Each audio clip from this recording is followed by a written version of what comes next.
Reset button push করা মানে কি? অতীত মুছে ফেলা মানে কি? আমাদের মুক্তিযুদ্ধ হচ্ছে মীমাংসিত সত্য, আমাদের জাতির পিতা বঙ্গবন্ধু, এগুলো সবই মীমাংসিত সত্য। রিসেট বাটন পুশ করে সব অতীত মুছে ফেলা, এটা মানে কি?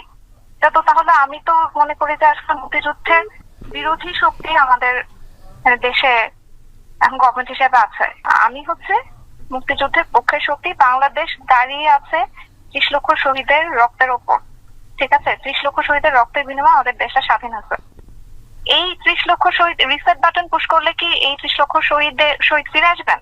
এইসব বিষয়, এগুলো সবই তদন্ত সাপেক্ষ। চেতনা বিক্রি, গণহত্যা, যেটা মানে আমি কোর্টেড বলতেছি, গণহত্যা যেটা বলা হচ্ছে জুলাই মাসে গণহত্যা, এগুলো সবই তদন্ত সাপেক্ষ। এগুলো তো মীমাংসিত সত্য না, এখন পর্যন্ত প্রুফ হয়নি তো, ঠিক আছে? বিচার হোক, প্রমাণিত হোক, তারপর দেখা যাবে।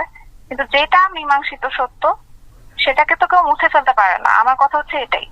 এই এই সোনামণি বসো।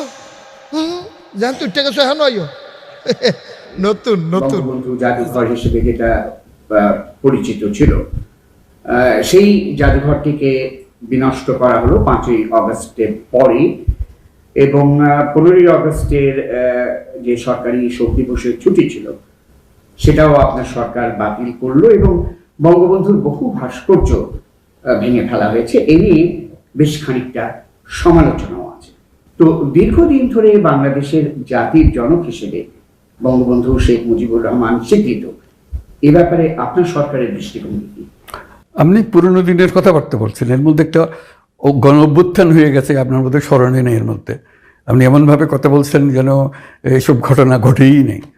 কাজে নতুন ভঙ্গিতে যা হচ্ছে সেটাকে দেখতে হবে। তো কত ছেলে প্রাণ দিল সেটা নিয়ে আপনার কোনো প্রশ্ন নাই, কেন প্রাণ দিল? হ্যাঁ, কাজে ওগুলো আসুক। তারপরে এই যে প্রথম স্বীকার করতে হবে যে তারা বলেছে, ছাত্ররা বলেছে যে আমরা রিসেট বাটন পুশ করেছি, এভরিথিং ইজ গন, অতীত নিশ্চিতভাবে চলে গেছে। এখন নতুন ভঙ্গিতে আমরা করে তুলব, দেশের মানুষতা চাই। তো সেই নতুন ভঙ্গিতে তোলার জন্য যেটা আছে সেটা হলো যে আমাদেরকে সংস্কার করতে হবে।